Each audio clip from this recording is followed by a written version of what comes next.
Hello everybody! This video is a quick one to show you how to use the Verna X beetle needle, or the Verna Beader if you have one of the Verna Beaders. It's the same concept, but you are going to remove your beader from the package. You're going to take the stoppers, and it does come with two, although you could always use a stopper for an earring. And you're going to go ahead and just, let's see if I can get it in there. There we go. Pop that little stopper on the end.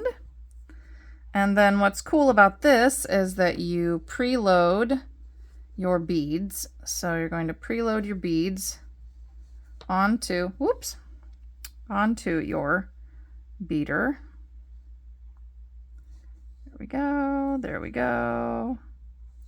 However many beads you want. And then you can see that there is a notch right there on the tip. So there's a notch on this beader. And you are then going to take your thread or your yarn and sort of hold it in that notch. There we go. And then just slide your beads on.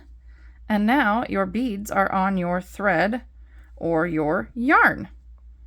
So it's just that easy. We sell these in the shop. This one is the 1 millimeter by 7.5 inch straight, and it comes with these two little stoppers that keep your beads from falling off. So when you have beads on your needle, you don't have to hold them on, but there's a stopper that will keep them from falling off.